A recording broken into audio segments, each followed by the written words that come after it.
देखो, बुरा मत मानना, हमारे हिंदू धर्म की एक बहुत गंदी आदत है। हम लोग ना एक दूसरे की देख देख करके नकल कर लेते हैं, कभी दिमाग नहीं लगाते खुद का। परमात्मा ने जो 2.5 किलो का खोपड़ा हमको दे रखा है, कभी हम इसका इस्तेमाल नहीं करते, कभी विचार नहीं करते कि भाई गणेश जी का पूजन ही क्यों किया जाता है, शिव जी का क्यों नहीं कर सकते, गणेश जी की माँ माता अंबिका का, माता गौरी का, माता पार्वती का पूजन क्यों नहीं कर सकते। गणेश जी के तो बड़े भाई भी है ना, कार्तिकेय जी, लेकिन गणेश जी का ही क्यों पूजन करते हैं। अब आप कहोगे कि महाराज माने तो ठाव पड़े कोनी, बाप दादा करता है जो माँ भी कर लेवा। और सच्चाई तो यही है मेरे भाई बहनों, बाप दादा करता है जो आपा भी कर लेवा। पर देखो, कुछ विचार करके करना चाहिए, नहीं तो भारी नुकसान होता है। आपको एक घटना सुनाती हूँ। एक बार एक जंगल था, उस जंगल में बाबा जी की कुटिया थी और बहुत बड़ी समाधि बनी हुई थी। एक भगत घूमते घूमते घूमते घूमते आ गया, बाबा जी को प्रणाम किया, बाबा जी की दिव्य मूर्ति के दर्शन किए, मन ने आवाज लगाई, रे भगत कुछ दिनों तक बाबा जी की सेवा में ही रुक जा। और मेरे भाई बहनों, भगत बाबा जी की सेवा में रुक गया, वहीं पर साफ सफाई कर देता, वही झाड़ू लगा देता, पुष्प माला चढ़ा देता, बाबा जी की सेवा कर देता।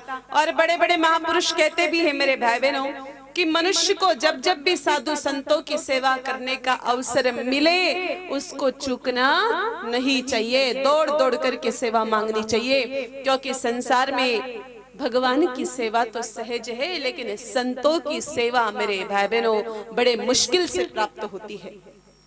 तो वो व्यापारी खूब दौड़ दौड़ के सेवा करता, लगभग 1 महीना गुजर गया।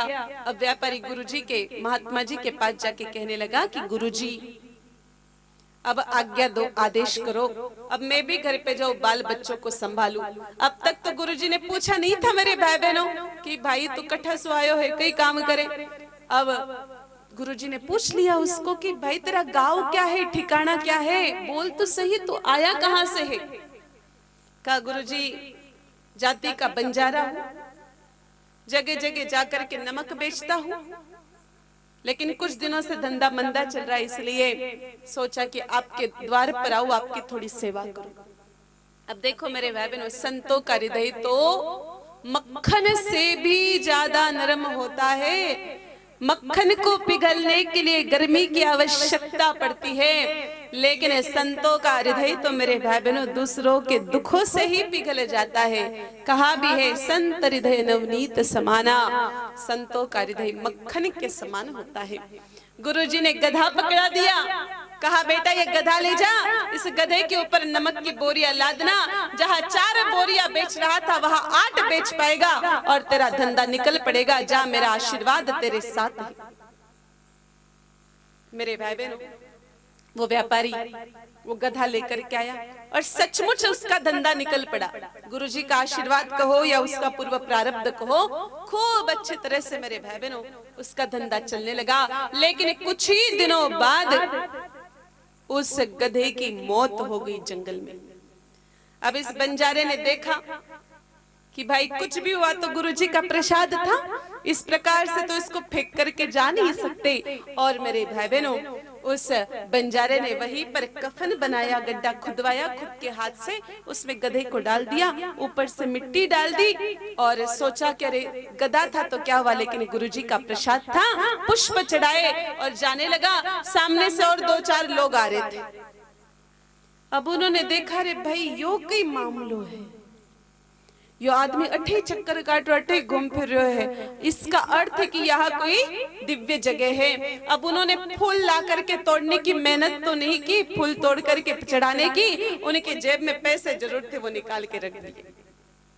अब सामने से और 2-4 लोग आ रहे थे, उन्होंने देखा रे भाई यो कोई मामलो है, कोई फूल चढ़ा रहे हो, कोई पैसा चढ़ा रहे हो। उन्होंने भी उस समाधि पर, गधे की समाधि पर पैसे चढ़ा गए। अब बंजारा तो समझ गया, अरे गुरुजी गजब कर दिया, गधा जिंदा था तो भी धंधा बढ़िया चल गया, अब गधा मर गया फिर भी पैसा देना नहीं छोड़ा। मेरे भाई बहनों, अब उस व्यापारी ने क्या किया, बंजारे ने उसके जेब में जितने भी खुले पैसे थे वो निकाल निकाल के 10-20 के नोटें रख दी। अब आते जाते लोग पैसे चढ़ने लगे।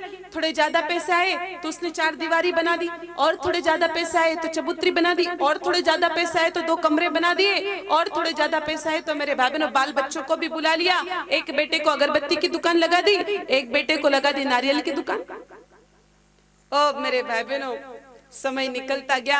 अब तो क्या हुआ, लोग वहां आकर के सवामणि भी करने लगे। अगर 100 में से 2 के भी काम हो जाते थे, मान लो परमात्मा की कृपा से, तो लोगों की तो भावना बन जाती है, सवामणि भी चलने लगे। ऐसा करते करते करते करते वो स्थान बड़ा ही प्रचलित हो गया। कुछ दिनों बाद मेरे भाई बहनों, उस रास्ते से वही महाराज जी, वही महात्मा जी निकल रहे थे जिन्होंने इस बंजारे को गधा पकड़ाया था।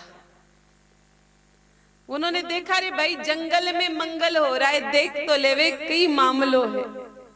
और जैसे मेरे भाई बहन वो आए, अब देखो शिष्य का तो हुलिया पूरा बदल गया था। अब गुरु तो शिष्य को भूल जाए, लेकिन शिष्य गुरु को भूल जाए ये संभव नहीं है मेरे भाई बहनों। उसने जाके गुरुदेव के चरण पकड़ लिए, कहा गुरु जी आप ही की कृपा है, और आप ही की कृपा से यहाँ जंगल में मंगल हो रहा है। कहा भाई हो कौन, बताओ तो सही। कहा गुरु जी मैं वही बंजारा हूँ जिसको आपने गधा पकड़ाया था। कहा अच्छा, कहा ये क्या है। कहा गुरुजी आप ही की कृपा है, क्योंकि आपने जो गधा दिया उसने तो जीते जी सेवा की, लेकिन मरने के बाद गुरुजी मैंने श्रद्धावश उसके लिए कफन बनाया, उसको दफनाया। मैंने कुछ भी नहीं किया, मैं झूठ भी नहीं बोला, लेकिन लोग ला करके पैसे चढ़ाने लगे। मैं गुरुदेव सच कहता हूँ, मैं कुछ भी झूठ नहीं बोला हूँ, ये सब उसी गधे की देन है। भाई ना मैंने रोका ना टोका, ना मैं झूठ बोला। उस गधे के ऊपर जो जो पैसे चढ़ते गए ये उसकी ही देन दिख रही है मेरे भाई बहनों। गुरुदेव जोर से मुस्कुराए, जोर से हंसे। बंजारा भी हंसा, लेकिन फिर से दोबारा गुरुदेव हंसे।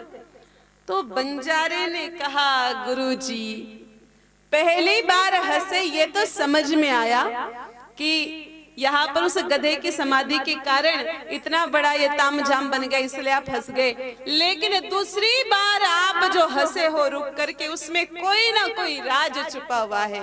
बताओ आप दूसरी बार क्यों हंसे। तो गुरुजी ने कहा बेटा दुनिया बड़ी भोली है, ये इंसान बड़े भोले हैं।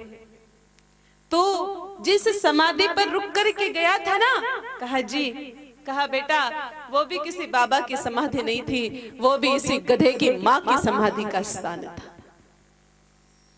तो कहने का मतलब है मेरे भाई बहनों, हम लोग केवल मात्र होड़ा होड़ में घोड़ा फोड़ करते हैं। भेड़ चाल है, एक बकरी जिधर जाती है दूसरी भी उसके पीछे पीछे चल जाती है। पता ही नहीं कि गणेश जी का पूजन